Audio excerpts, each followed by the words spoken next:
आज का अपना टॉपिक है समुदाय। समुदाय किसे कहते हैं? किसी भी क्षेत्र में उपस्थित विभिन्न जातियों के समूह को समुदाय कहा जाता है। अपने उदाहरण के द्वारा समझते हैं समुदाय क्या होता है। जैसे बूंदी के पास में रामगढ़ विषधारी अभ्यारण्य है। इस रामगढ़ विषधारी अभ्यारण्य में पादप की अलग अलग जातियां हैं। एग्जाम्पल के तौर पर अपन मान लें कि इस रामगढ़ विषधारी अभ्यारण्य में 10 पादप जातियां हैं, तो ये सभी जातियां मिलकर के यहाँ का एक समुदाय बनाएंगी। तो समुदाय की परिभाषा है कि समुदाय किसी भी क्षेत्र में उपस्थित विभिन्न जातियों का समूह होता है। अब विभिन्न जातियों का समूह है ये विभिन्न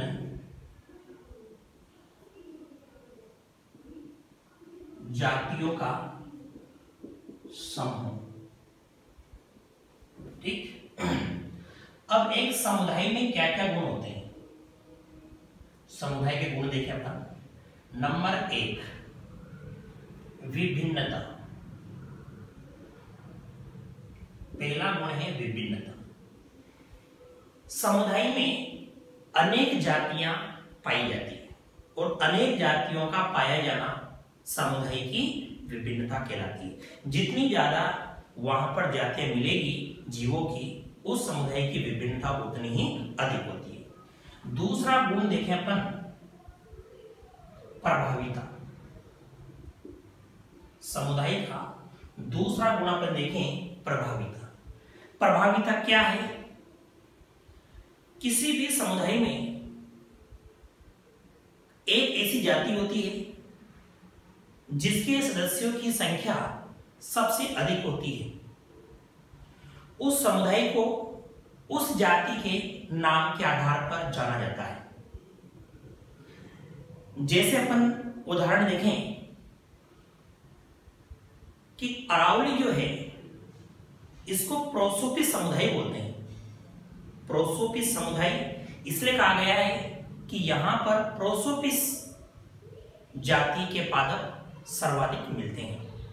दूसरा उदाहरण अपन देखें, हिमालय जो है उसको कहा जाता है पाइनस समुदाय।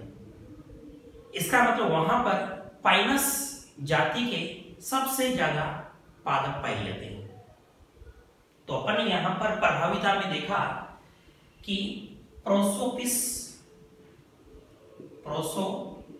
समुदाय, प्रोसोपिस जो समुदाय है ये मिल रहा है अरावली में, और दूसरा पाइनस समुदाय। ये पाइनस जो समुदाय है ये मिल रहा है हिमालय में। यानी कि उस समुदाय का जो नाम है उस जाति के आधार पर ही रख दिया जाता है। तीसरा गुण अपन देखें स्त्रीकरण।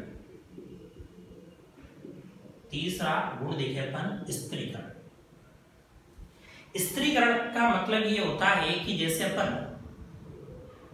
किसी भी समुदाय में पादप वृद्धि स्वभाव के आधार पर, पादप वृद्धि स्वभाव जैसे कि शाख, छोटे क्षूप और वृक्ष के आधार पर उस समुदाय का अगर वर्गीकरण कर दें तो उसका स्त्रीकरण कहलाता है। यानी यहां पर अपन शाख, छोटे क्षूप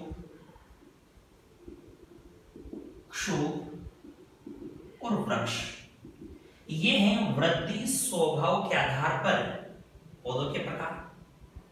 तो अगर अपन शाख, छोटे क्षूप और वृक्ष इसके अंदर समुदाय को बांट देते हैं तो उसका क्या कहलाता है? स्त्रीकरण कहलाता है। तो अपन यहां पर समुदाय के 3 गुण देखें, विभिन्नता, दूसरा गुण प्रभाविता, तीसरा गुण स्त्रीकरण। विभिन्नता का अर्थ है कि किसी भी समुदाय में जितनी अधिक जातियां वहां पर मिलेगी उस समुदाय की विभिन्नता उतनी ही अधिक होती है। दूसरा गुण है इसका प्रभाविता, यानी समुदाय में एक ऐसी जाति होती है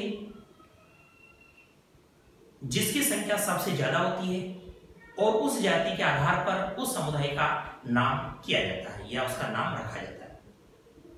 इसके दो उदाहरण अपने देखें। प्रोसोपिस समुदाय जो कहां पर मिलता है, अरावली में मिलता है। पाइनस समुदाय जो कि हिमालय पर मिलेगा। तीसरा गुण है स्त्रीकरण, कि किसी भी समुदाय का पादप वृद्धि स्वभाव के आधार पर वर्गीकरण करना उसका स्त्रीकरण कहलाता है। ठीक, अब यहां पर अपन झील के स्त्रीकरण की बात करते हैं। झील का स्त्रीकरण, ये है झील।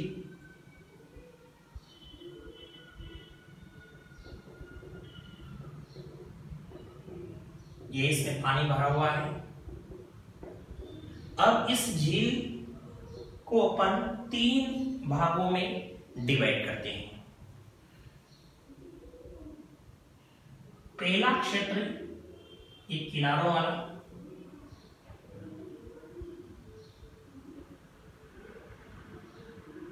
देखो ये जो किनारों वाला क्षेत्र है, ये किनारों वाला क्षेत्र कहलाता है इसका लिटोरल जोन। हिंदी में इसको बोलते हैं वनांचल क्षेत्र।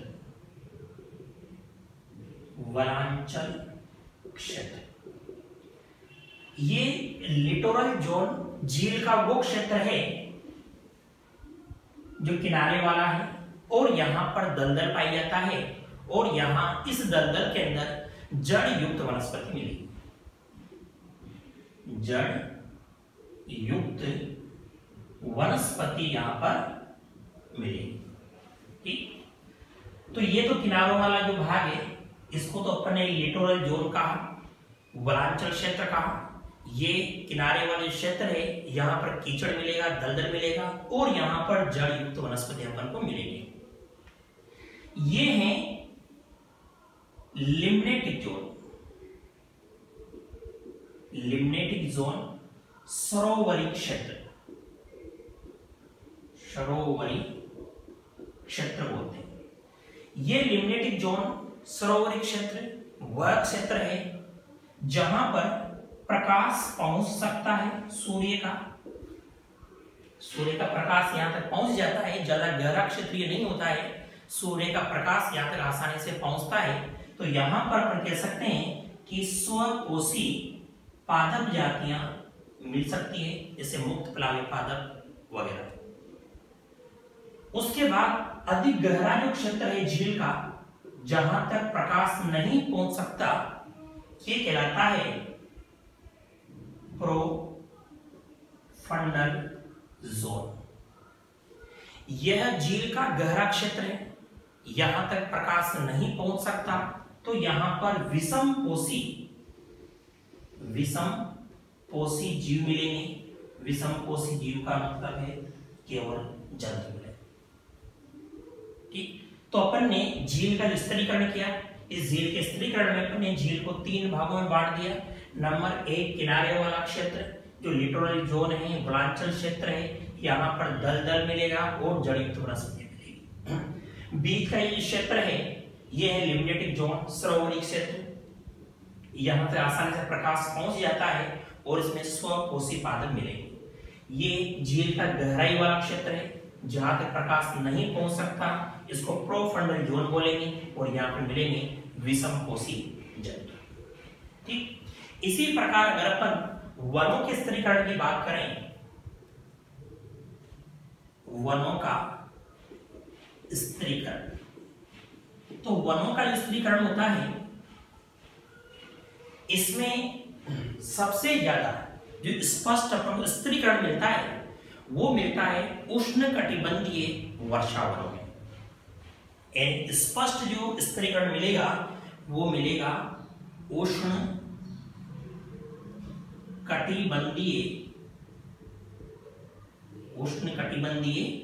वर्षावन। उष्णकटिबंधीय जो वर्षावन है उनके अंदर सबसे स्पष्ट स्त्रीकरण मिलेगा।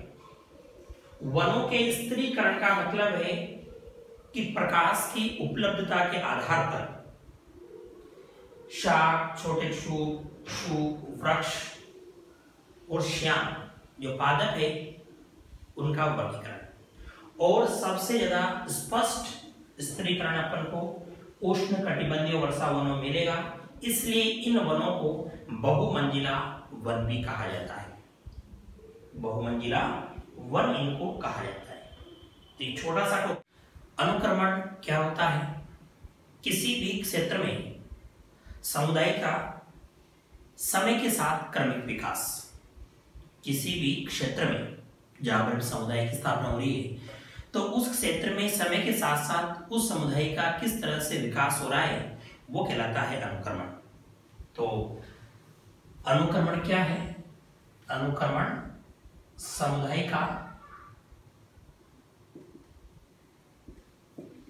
समय के साथ क्रमिक विकास।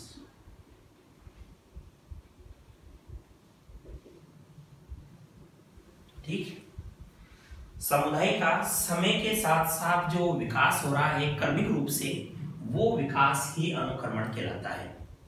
अब अनुक्रमण जो होता है, इस अनुक्रमण में कई तरह के टर्म्स काम आएंगे। उसमें सबसे पहले अपन देखें पुरोगामी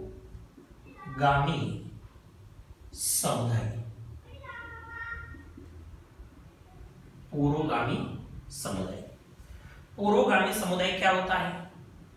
पुरोगामी समुदाय का मतलब है कि जब किसी भी क्षेत्र में अनुक्रमण प्रारंभ होता है, समुदाय की स्थापना होती है, तो उस क्षेत्र में प्रथम जो समुदाय होगा, सबसे पहले ये वहां जिस समुदाय की स्थापना होती है तो वो प्रथम समुदाय कहलाता है पुरोगामी समुदाय। तो पुरोगामी समुदाय क्या हुआ? प्रथम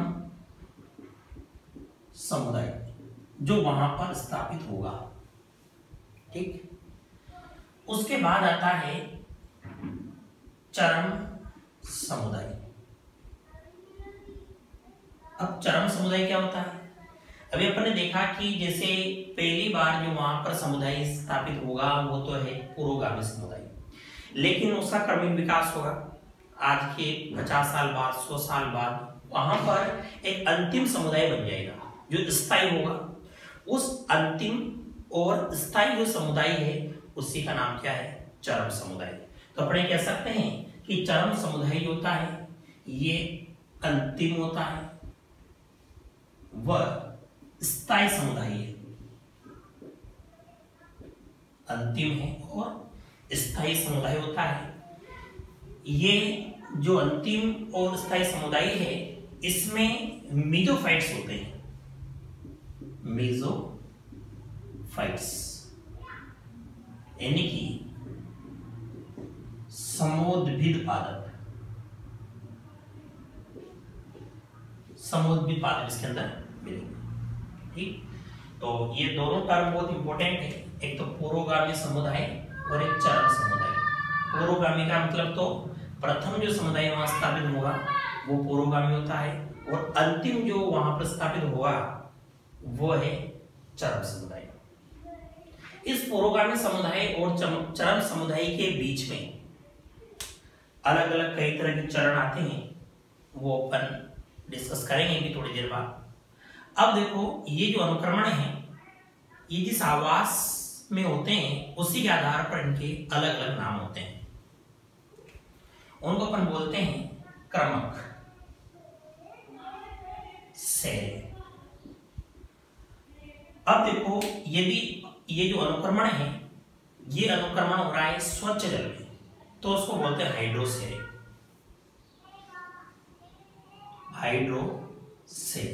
हाइड्रोसेरे का मतलब है स्वच्छ जल में अनुक्रमण। स्वच्छ जल में अनुक्रमण ऐसे होता है ऑक्जेलोसेरे। ऑक्जेलोसेरे का मतलब है अम्लीय जल में अनुक्रमण। हेलोसेरे, हेलोसेरे का मतलब है लवणीय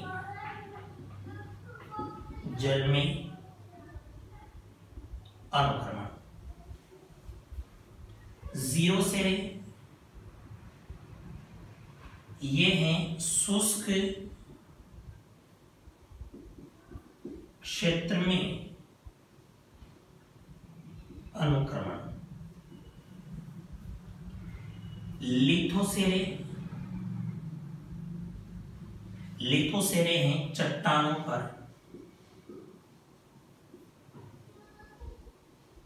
अनुक्रमण। एक सेमोसेरे,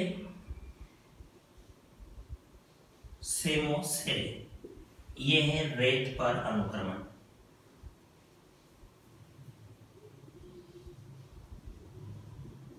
ठीक, तो बच्चों बात समझ में है आपके? जहां पर अनुक्रमण होगा उसी आधार पर उसका नाम रखा जाएगा। स्वच्छ जल में है, जैसे कि तालाब है, झील है, ये स्वच्छ जल है। ठीक, स्वच्छ जल में अगर अनुक्रमण हो रहा है तो वो क्या है? हाइड्रोसेरे। अगर अम्लीय प्रकार का जल है उसमें अगर अनुक्रमण हो रहा है, उसमें नए समुदाय की स्थापना हो रही है तो वो ओक्सेरोसेरे हैं। लवणीय जल में अगर अनुक्रमण है तो वो हेलोसेरे कहलाएगा। शुष्क क्षेत्र में अगर अनुक्रमण है वो जीरोसेरे कहलाएगा। चट्टानों पर अगर अनुक्रमण है तो वो लिथोसेरे कहलाएगा। और रेत पर अगर अनुक्रमण है तो सेमोसेरे कहलाएगा। इन अनुक्रमण में से अपन हाइड्रोसेरे और लिथोसेरे के सभी चरणों के नाम लिखेंगे। अब अपन देखें अनुक्रमण के प्रकार।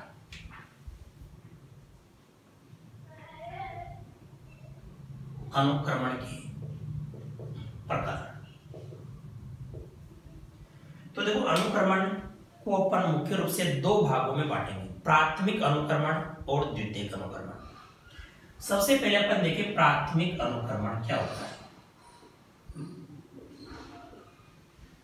प्राथमिक अनुक्रमण, ध्यान समझना। प्राथमिक अनुक्रमण का मतलब ऐसा क्षेत्र जहां पर कोई पहले जीव नहीं था और वहां पर अनुक्रमण हो रहा है, समुदाय की स्थापना हो रही है, तो ऐसा अनुक्रमण कहलाता है प्राथमिक अनुक्रमण। आप उदाहरण के तौर पर ऐसे देखें कि जैसे ज्वालामुखी से लावा निकलता है, कई सालों बाद ठंडा होता है, और उस पर पहली बार जो समुदाय स्थापित होगा, उस पर जो अनुक्रमण होगा वो प्राथमिक अनुक्रमण है। ठीक, रेत के टीले हैं उन पर अगर कोई अनुक्रमण हो रहा है, चट्टानों पर अनुक्रमण हो रहा है, वो है प्राथमिक अनुक्रमण। प्राथमिक अनुक्रमण के अंदर समय बहुत अधिक लगता है और ये हजारों साल तक इसमें लग सकते हैं। तो अपने कह सकते हैं कि जैसे ज्वालामुखी लावा, ठीक, रेत, चट्टानों पर जो अनुक्रमण होगा वो किस कैटेगरी का होगा? प्राथमिक अनुक्रमण। और इसमें समय अधिक लगता है, इसमें हजारों वर्ष लग जाते हैं, हजारों वर्ष का समय लग जाता है। बहुत स्लो प्रोसेस होता है, बहुत धीमी गति से ये अनुक्रमण होगा। दूसरा अनुक्रमण जो है वो है द्वितीयक अनुक्रमण। द्वितीयक अनुक्रमण, अब द्वितीयक अनुक्रमण ऐसे स्थान पर, ऐसे क्षेत्र में होगा जहां पर पहले से कोई समुदाय था, लेकिन किसी मानवीय या किसी कृत्रिम कारणों से उस समुदाय को नष्ट कर दिया गया है या हो गया है, और वहां पर अगर दोबारा से समुदाय की स्थापना होती है, वहां पर अनुक्रमण होता है, तो वो द्वितीयक अनुक्रमण है। अपन ऐसे समझें कि किसी भी जंगल में अगर आग लगने से, बाढ़ आ जाने से पूरी तरह से वो नष्ट हो गया और दोबारा से जब उसकी स्थापना होगी 100 साल में, 50 साल में, तो वो द्वितीयक अनुक्रमण कहलाएगा। इस प्रकार का जो अनुक्रमण स्थापित होता है इसमें समय कम लगता है। उदाहरण के तौर पर अपन देखें कि घास स्थल को स्थापित होने में 50 से 100 साल लगते हैं और वनों को स्थापित होने में 100 से 200 साल का समय लगता है।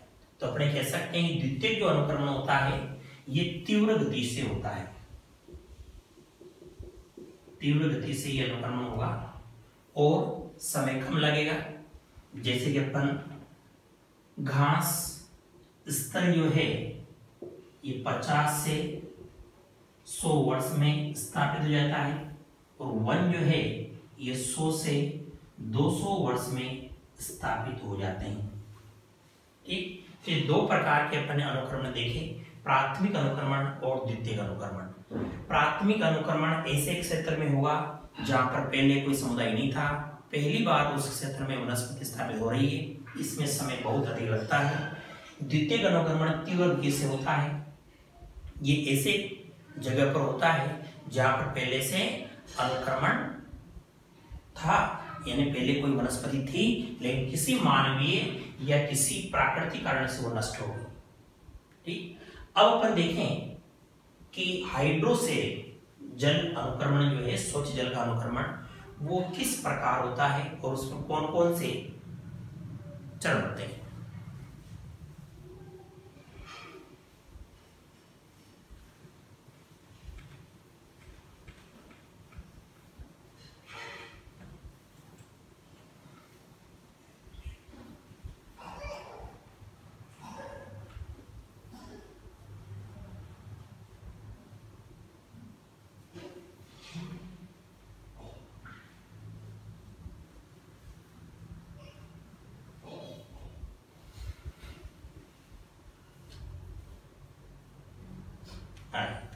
अब देखिए अपना हाइड्रोसेल,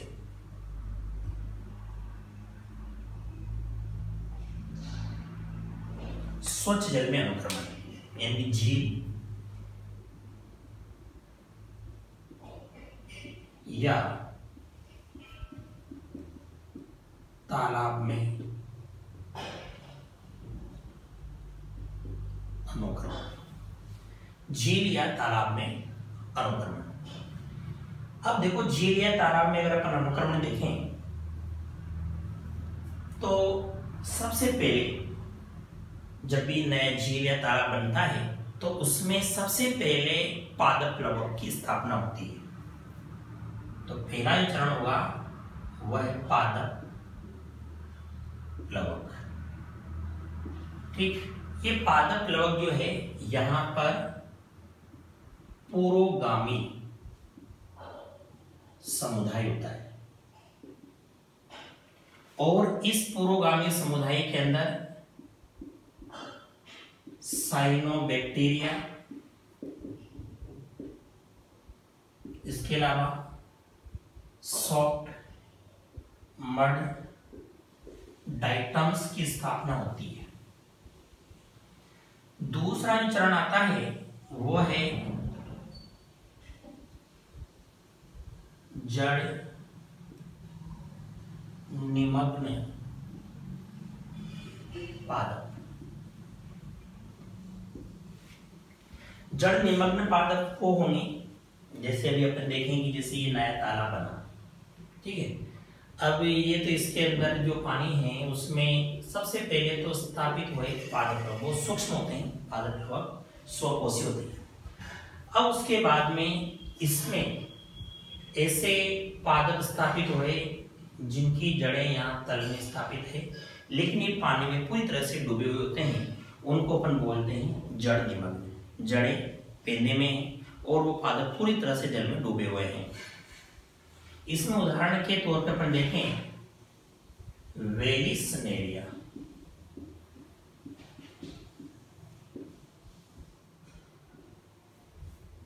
ठीक। तीसरी जो अवस्था आती है वह है मुक्त प्लावी अवस्था।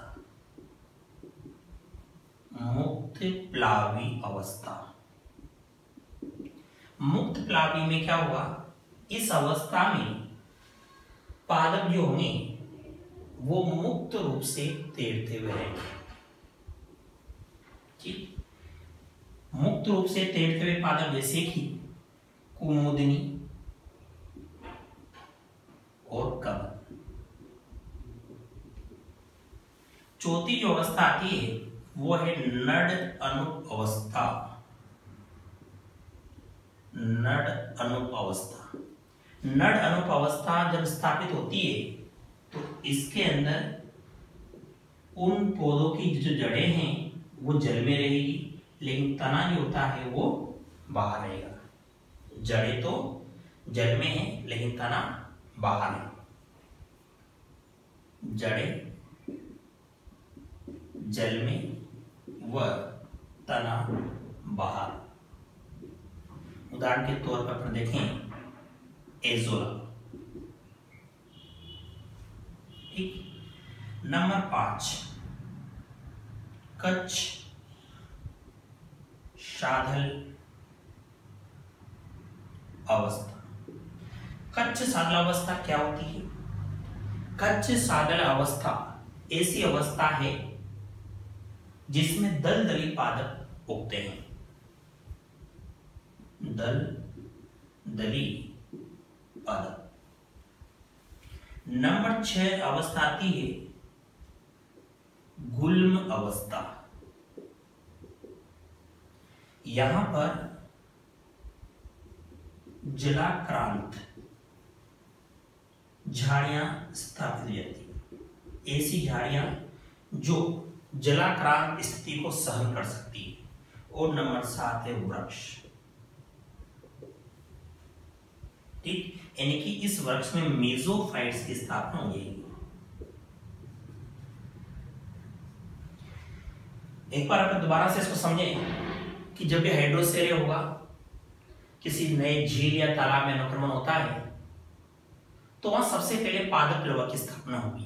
पादप प्लवक स्वपोषी होते हैं। ये पुरोगामी समुदाय है। उदाहरण के तौर पर साइनोबैक्टीरिया आपने देखा, सॉफ्ट मड आइटम्स देखें। फिर वक्त गुजरेगा, समय निकलता जाएगा, कुछ समय बाद वहां पर ऐसे पौधे विकसित हो जाएंगे जो जल में पूरी तरह से डूबे हुए रहेंगे, उनकी जड़ें पेंदे में रहेंगी। वो अवस्था है जड़ निमग्न अवस्था, जड़ निमग्न पादप। उसके बाद और वक्त गुजरेगा, कुछ सालों बाद वहां पर मुक्त प्लावी पादपों की स्थापना होगी। मुक्त प्लावी पादप बन जाएंगे। फिर वक्त गुजरेगा, उसके बाद नड अनुप अवस्था आएगी। यानी ऐसे पादप वहां स्थापित होंगे जिनकी जड़ें जल में रहेगी और तना बाहर रहेगा, जैसे एजोला होता है। कच्छ साधल अवस्था, यहाँ पर अब वो झील या जो तालाब है जिसमें जैसे मान लो मिट्टी भर रही धीरे धीरे, और वहां पर दलदल पानी कम रहेगा, दलदल जैसा बन गया, तो उस दलदली अवस्था में वहां पर जो पादप स्थापित हो जाएंगे दलदली पादप होंगे। छठी अवस्था है गुल्म अवस्था।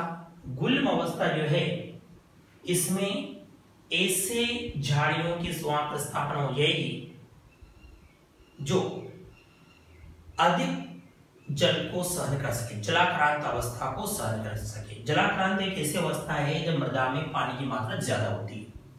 और लास्ट में वहां पर वृक्षों की स्थापना हो जाएगी, मेसोफाइट्स बन जाएंगे। तो किसी भी झील या तालाब में जब अनुक्रमण होता है तो ये 7 चरण उसके अंदर होते हैं। अब ये तो हो गया आपका पहला पुरोगामी समुदाय, और ये अंतिम जो है ये मेसोफाइट्स चरम समुदाय। अभी थोड़ी देर पहले हमने बात करी थी पुरोगामी समुदाय और चरम समुदाय की। तो सबसे पहले जो समुदाय स्थापित हुआ ये पुरोगामी है, और सबसे अंत में जो समुदाय स्थापित हुआ वह है चरम, जो यहाँ पर मेसोफाइट्स है। इसके बाद अपन देखें चट्टानों पर अनुक्रमण, लिथोसेन।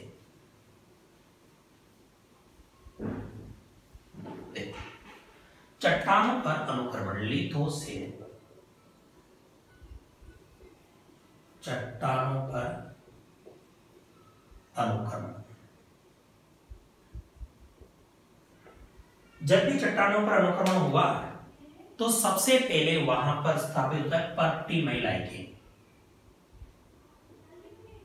पर्टिमय लाइकेन।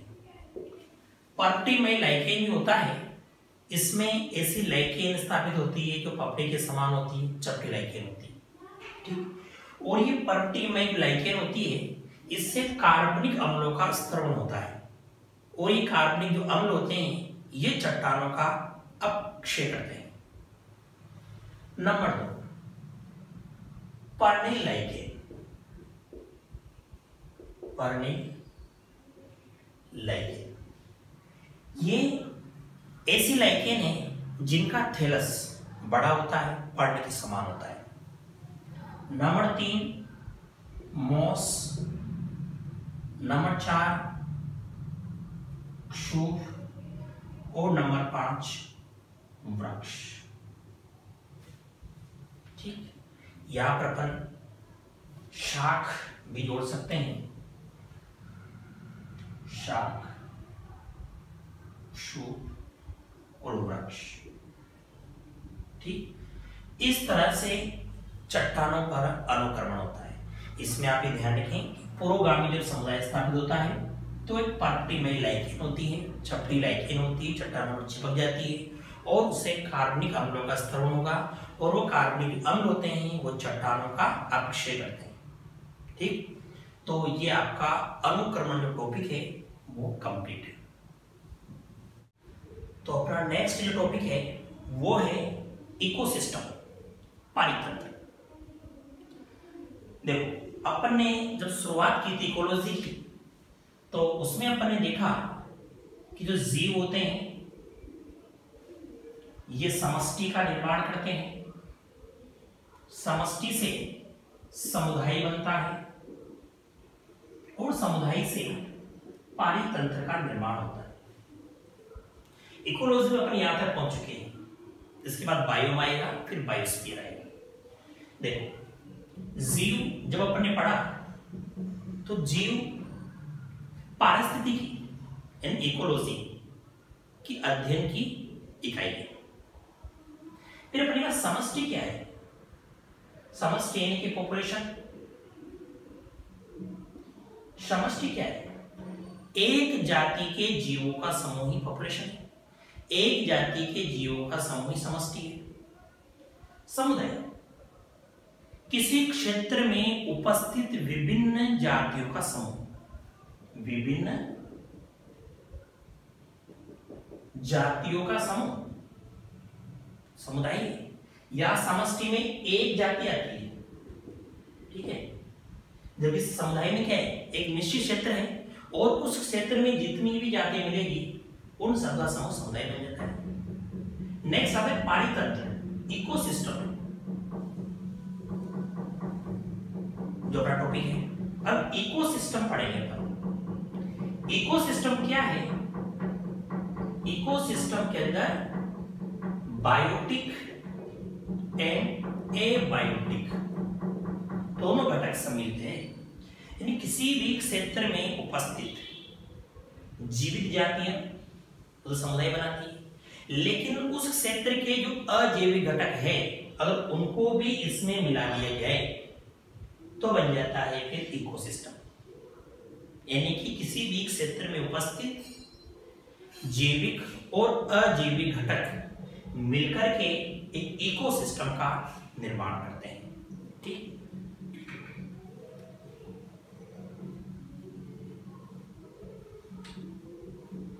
देखिए, सबसे पहले अपन यहां पर देखें कि इकोसिस्टम टर्म किसने दी, इकोसिस्टम शब्द किसने दिया। तो इकोसिस्टम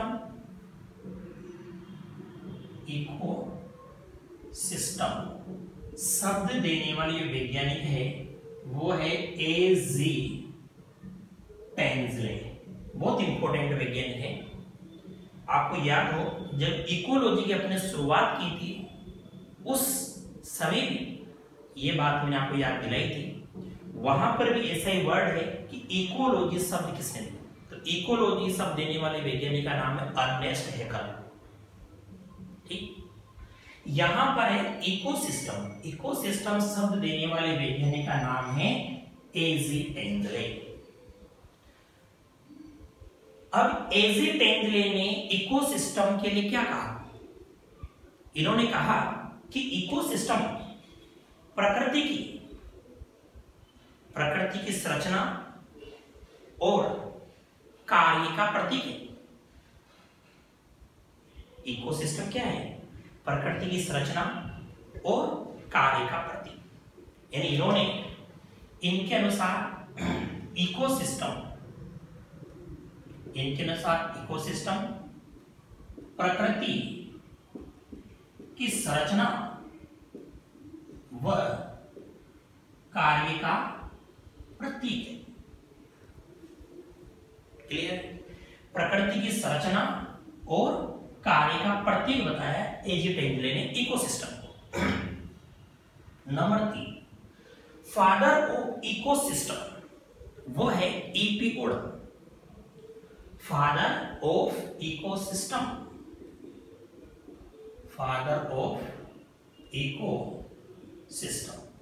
ये है EP Odum. Very important. Father of ecosystem किसे कहा गया है? EP Odum. अब ईपी ओडम ने इकोसिस्टम को कैसे समझा? तो ईपी ओडम के अनुसार अगर अपन इकोसिस्टम को समझें तो इन्होंने कहा कि इकोसिस्टम पर्यावरण की सबसे छोटी संरचनात्मक और क्रियात्मक इकाई। ओडम ने क्या कहा? इकोसिस्टम पर्यावरण की सबसे छोटी संरचनात्मक व क्रियात्मक इकाई है। इनके अनुसार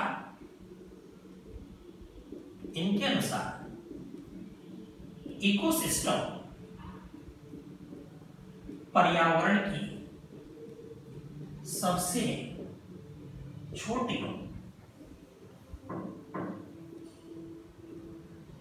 संरचनात्मक व क्रियात्मक इकाई है। याद रहेगा, ईपी ओडम के अनुसार इकोसिस्टम पर्यावरण की सबसे छोटी संरचनात्मक और क्रियात्मक इकाई है। नेक्स्ट पॉइंट देखें, कार्ल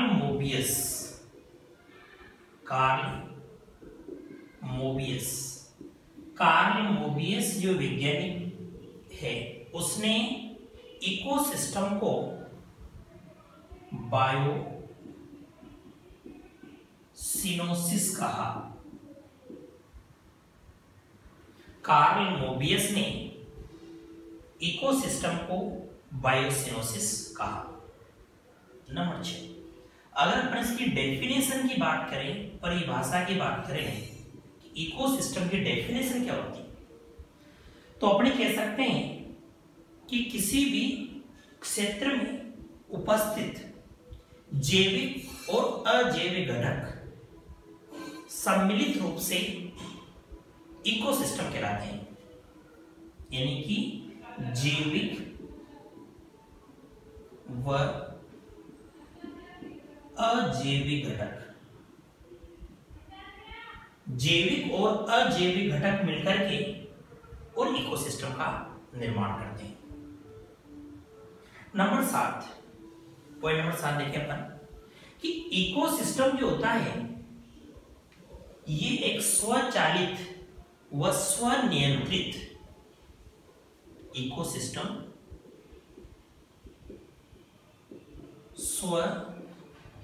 स्वचालित व स्वनियंत्रित इकाई है। इकोसिस्टम स्वचालित व स्वनियंत्रित इकाई है। लास्ट पॉइंट नंबर 8 देखिए इसके परिचय में पर कि इकोसिस्टम जो होता है इसके अगर आकार की बात करें तो जल की जो एक बूंद है, जल की एक बूंद भी इकोसिस्टम का उदाहरण है। जल की एक बूंद भी इकोसिस्टम है। बड़े से बड़े जैसे महासागर वो भी इकोसिस्टम, छोटे से छोटी जल की बूंद भी इकोसिस्टम है। तो ये अपने इंट्रोडक्शन हो गया इकोसिस्टम का। इकोसिस्टम शब्द देने वाले वैज्ञानिक का नाम है एजी टेंजले।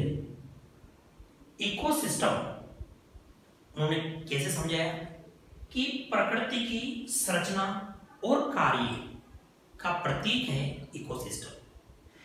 फादर ऑफ इकोसिस्टम है एपियोडम। इनके अनुसार इकोसिस्टम पर्यावरण की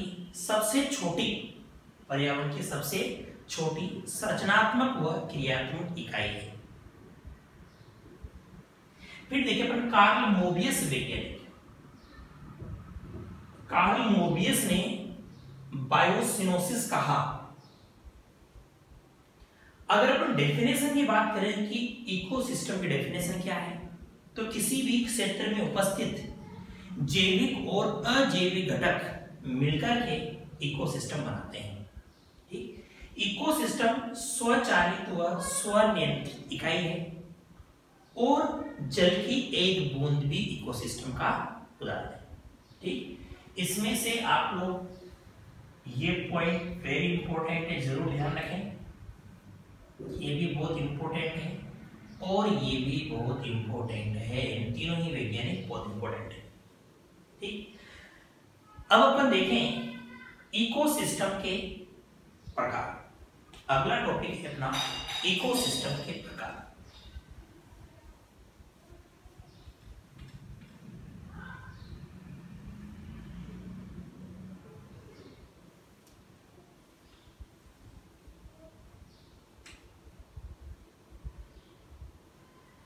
देखो, इकोसिस्टम के जो प्रकार हैं,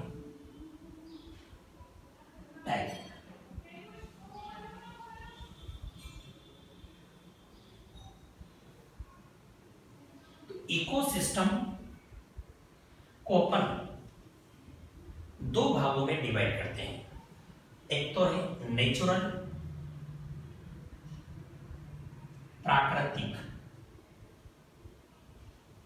इकोसिस्टम यानी पारितंत्र, और दूसरे हैं कृत्रिम पारितंत्र। ठीक, प्राकृतिक और कृत्रिम। प्राकृतिक ऐसे इकोसिस्टम जिसके निर्माण में मनुष्य की कोई भागीदारी नहीं है, वो प्राकृतिक है। कृत्रिम वो इकोसिस्टम है जो मनुष्य के द्वारा निर्मित होते हैं, यानी कि मानव निर्मित।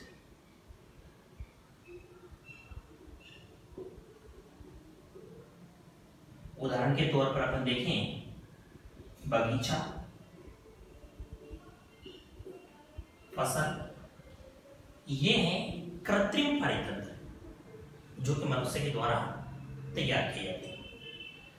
प्राकृतिक जो पारितंत्र है, इसको अपन दो भागों में डिवाइड करेंगे। स्तरीय पारितंत्र और दूसरा है जलीय पारितंत्र। ठीक, स्तरीय पारितंत्र जो है, इनके उदाहरण पर देखें कि जैसे घास स्थल,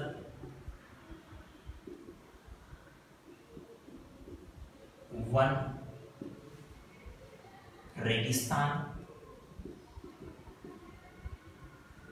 वृक्ष पारितंत्र,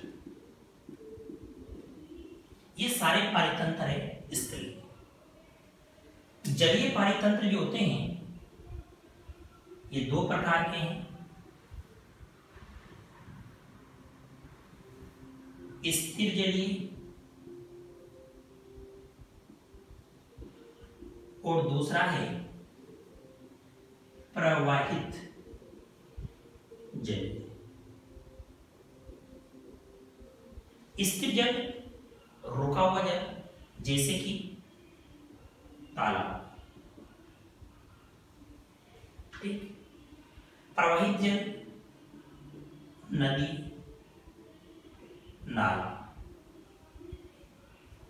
प्रवाहित जल के जो इकोसिस्टम है वो नदी नाला, यानी यहां पर जल बहता रहता है और इस प्रकार के इकोसिस्टम में जल एक जगह पर रुका हुआ रहता है। तो ये हैं अपने पारितंत्र के प्रकार, यानी प्राकृतिक और कृत्रिम। इसमें इसके निर्माण में मनुष्य की भूमिका नहीं है और ये मनुष्य के द्वारा निर्मित होते हैं। इनको दो भागों में बांट सकते हैं, स्तरीय पारितंत्र और जलीय पारितंत्र। स्तरीय जो पारितंत्र है उसके उदाहरण घास स्थल, वन, रेगिस्तान, वृक्ष पारितंत्र। जलीय पारितंत्र जो है ये स्थिर जलीय और प्रवाहित जलीय। स्थिर जलीय जैसे उदाहरण तालाब और प्रवाहित जलीय नदी, नाला।